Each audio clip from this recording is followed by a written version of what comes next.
Nous allons aujourd'hui dans la station de métro Parmentier, où il y a une exposition sur Antoine-Augustin Parmentier. Vous voyez ici, il distribue la pomme de terre à ses populations et derrière un champ de pommes de terre. Donc c'est Christophe Colomb qui apporta ses premiers tubercules du Pérou. Regardez les Péruviens assis sur leur tas de pommes de terre. Mais elle a la pire réputation, regardez bien, n'en mangez surtout pas. Ça peut être un transmetteur de peste.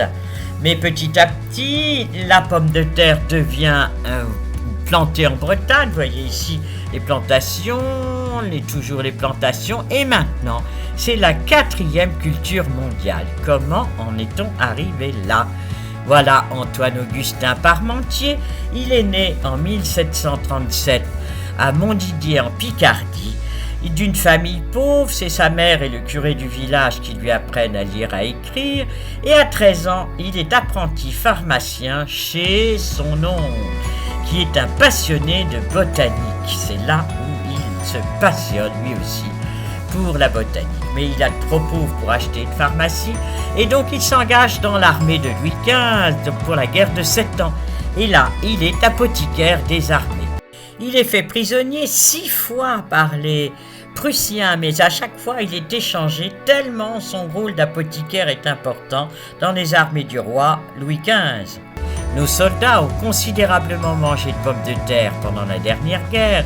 Elles ont été ma seule ressource pendant plus de 15 jours et je n'en fus ni fatigué ni indisposé.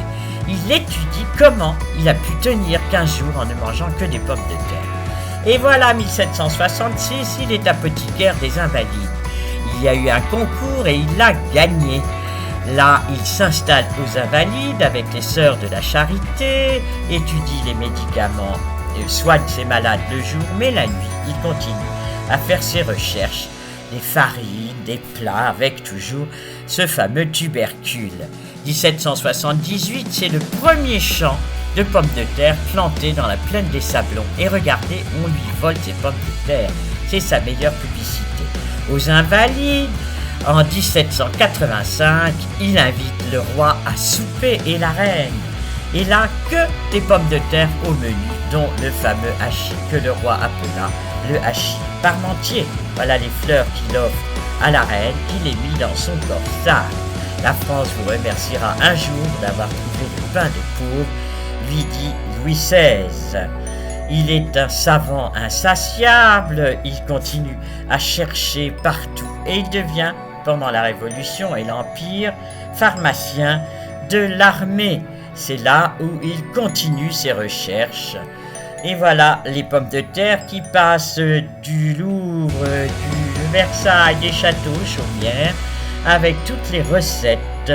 Et surtout, cela permet, en cas de disette, d'être nourri, tellement il y a de qualité nutritive dans la pomme de terre. Ce grand savant du siècle des Lumières, qui a tant fait pour empêcher les disettes, meurt à Paris en 1813. Nous laissons Parmentier, je vous dis à bientôt, au revoir pour une autre visite.